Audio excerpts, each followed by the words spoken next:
National government ang nagbigay ng go signal sa green taxi sa Davao City at Cebu. Hindi sila nakipag-usap sa LGU. Para bang sarili mong bahay, meron lang biglang pumasok na hindi naman lang nag-coordinate, di nagpaalam, basta pumasok na sa bahay mo. Ikaw na may-ari ng bahay, ano ang reaksyon mo? Di ba pambabastos na yon, na hindi man lang trespassing, di ba? So, ganyan po ang nangyari. Although maganda itong green taxi dahil environmentally friendly means of transportation, umalma ng todo si Mayor Baste at Governor Pam Baricotro. Nabasa ko yung mga post nila, nagre-reklamo dahil sa pagpasok wala lang, completely dinisregard ang mga local ordinances. Di ba kung magnegosyo ka sa kahit anong bayan, kailan mo manguha ng business permit sa mayor? So ang tanong, ito bang green taxi, nag-apply ba sila ng business permit sa mayor or sa probinsya? Something like that. Wala. Ang hawak-hawak lang nila approval ng national government.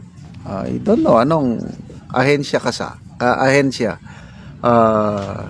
LTFRB, something like that. Kasi parang franchise.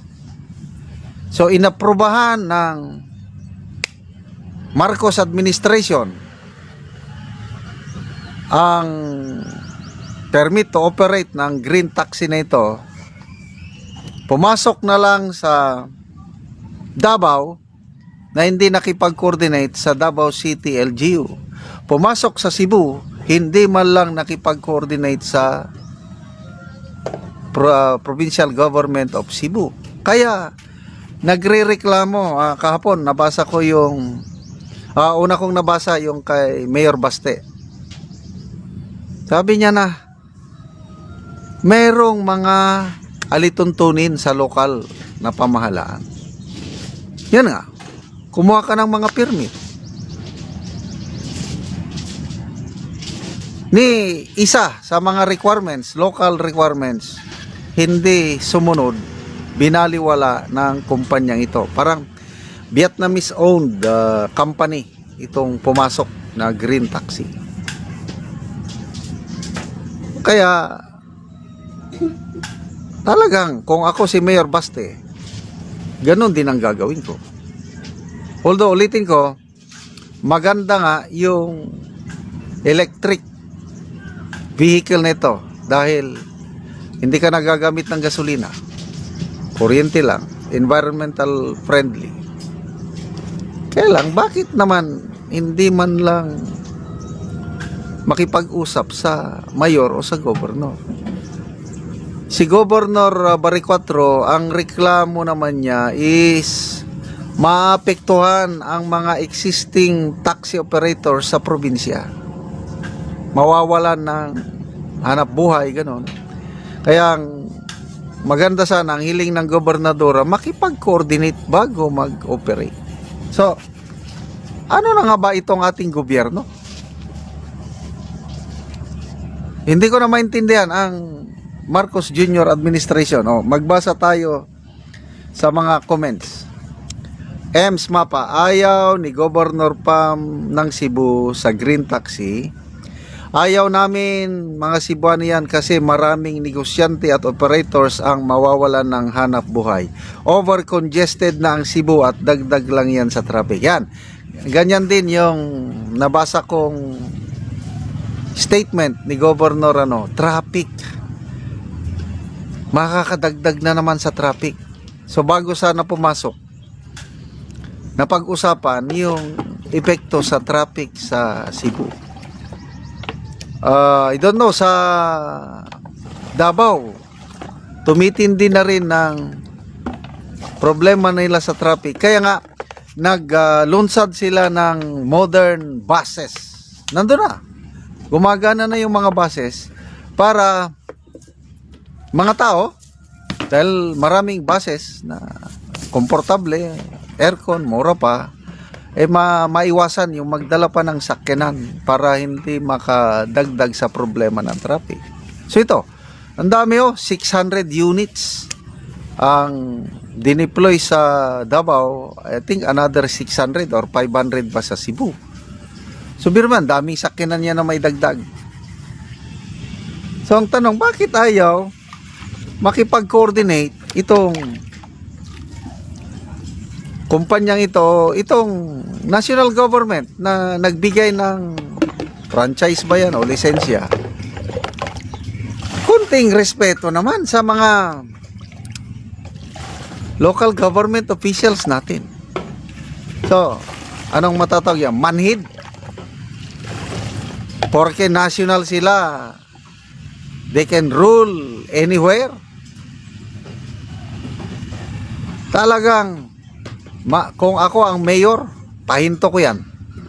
I don't know kung anong ginawa ni Mayor Bastego, kung pahinto.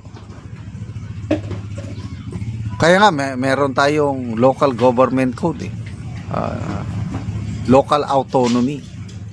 Kaya ang mga mayor, gobernador, may nagpapasaya ng mga ordinance. So, sana naman, ang gobyernong ito, ang dami ng kapalpakan. No? Palpak sa flood control, palpak ngayon sa budget process, nag-aaway ang mga senador at congressman, tapos nakikialam ang presidente. At to a point, nagsabi na si ex-Senate President Drilon, the president is wrong. Ngayon lang nangyari na ang presidente nakikialam sa budgeting process. He is wrong. Maybe he's realizing that he is now a lame duck president. So, good luck sa administrasyong ito. May pag-asa pa ba tayo? Apang napahayag ni VP Sara tungkol sa napipintong impeachment complaint na isasampa na naman sa kanya. Matapang talaga, kalmado lang ang ating VP Sara. Sabi niya, if I get impeached, so what? That is the end. Tapos, sabi niya. Parang relax lang siya. Sige, impeach niyo ako. So, saan nanggagaling yung kanyang confidence? Because of her character, yung leadership na hindi ko nga piniling naging presidente. Pwede na akong magpresidente noong 2022. Kailang ayaw ko. Vice president lang. Impeach ako. Sige, impeach lang. So, hindi siya kapito ko. Kaya relax lang siya. Doon talo ang kanyang mga kalaban. Dahil iba ang karakter nito ng ating minamahal na VP Sara. O, pakinggan natin siya. Then that is my end. Tapos. Gumastos at magwaldas ng pera ng gobyerno para i-impeach ang Vice President. Kung yan ba naman ang gusto nila, magwaldas na naman ng waldas ng pera at pagtakpan ang kakulangan at pagsisinungaling ng administrasyon. Para lang hindi mapansin ng mga tao na maraming mga pangako ang napako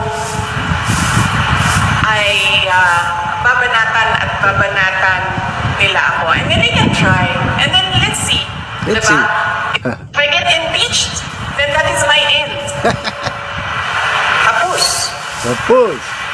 Gumastos at magwaldas ng pera ng gobyerno para i-impeach ang Vice President. Kung yan ba naman ang gusto nila, magwaldas na naman ng waldas ng pera at pagtakpan ang kakulangan at pagsisinungaling ng administrasyon. Para lang hindi mapansin ng mga tao na maraming mga pangako ang napako ay babanatan nila ako. And then they can try. And then let's see. Diba? If I get impeached, then Yan. Gagastos pera ng taong bayan para i-impeach si VP Sara. Dalawang kongresista na, credible congressman, nagpatutuo niyan. Una si Congressman Toby Chanco, binulgar niya yan na talagang pinilit nila na iparelease. Pinilit ni Martin Romualdez na iparelease ang mga pondo. Kasi nakakomit na daw yung nakaperma. Pumayag naman ang Malacanang. Release ang mga pondo na sana for later release. May mga strict guidelines bago ma-release. Kaya lang, mas importante sa kanilang impeachment, kaya ni-release yung pondo. So, happy ang mga pumirma. Bago lang pinatotohanan ni Congressman Edgar Erese, may Deputy Minority Floor Leader. Sabi niya, yung mga aliado ng Pangulo, gusto nilang siraan si VP Sara, kaya nagkaluko-luko ang ating pondo hanggang namihasa na sila. Kaya grabing budget insertion na nangyari sa administrasyong ito. 1.2 trillion pesos ang total budget insertion for 3 years. At ang main objective, i-destroy nila si VP Sara.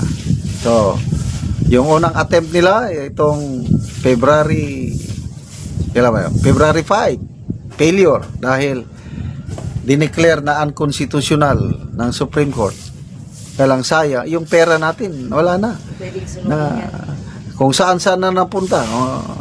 Yung bali-balita lang doon, 150 million per congressman sa mga pumirma. I don't know how true yung amount.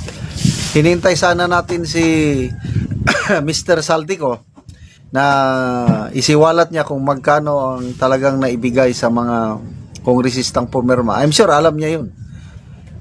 Kaya lang sayang, hindi pa niya, baka nagpahinga lang. Then later on, bigla na naman siyang magpapasabog. So ngayon, ayan, another demolition 2.0, sabi ni Attorney Rowena Guanzon. Maraming anggulo ang paninira kay VP Sara. Sinisiraan siya sa relationship. Mayroon daw 4 na mangingibig or lovers ni VP Sara. Isa ang kanyang husband na tinaguriang Polvoron Lord. Inakusahan ang husband niya. Tapos mayroong matandang Polvoron Lord din, Sami Uy, na karelasyon daw ni VP Sara. Mayroong batang-batang basketball player. Meron ding chief of staff niya, si Atty. Zulueca Lopez. Karelasyon daw niya yun. Ayan, paninira sa karakter. And then paninira ni Ramil Madriaga. Pagman kunuhay siya ni VP Sara, nag-deliver ng bilyones. Kailangan kanyang testimony, wala, napakahina. Tapos ito, impeachment.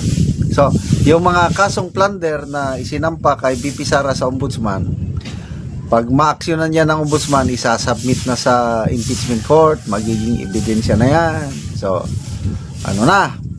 uusad na ang impeachment. Kaya lang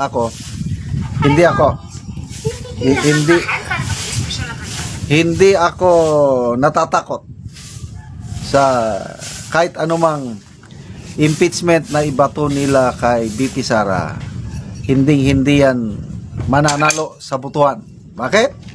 Ang daming kakampi ni VP Sara sa mga senador. Tingnan nyo sa Baycam mo. Nabasa ko kanina. Parang nagbalik kasi binawasan ng mga kongresista yung budget ng Office of the Vice President. 800 million plus. Ginawa na lang 700 plus. Nabawasan ng 100 million plus. 130 million. Sa Baycam, yun, binalik. Yung 800, yung original na budget sa NEP, ibinalik. Ano ibig sabihin niya? Na sila, alam na nila, malapit ng 2028.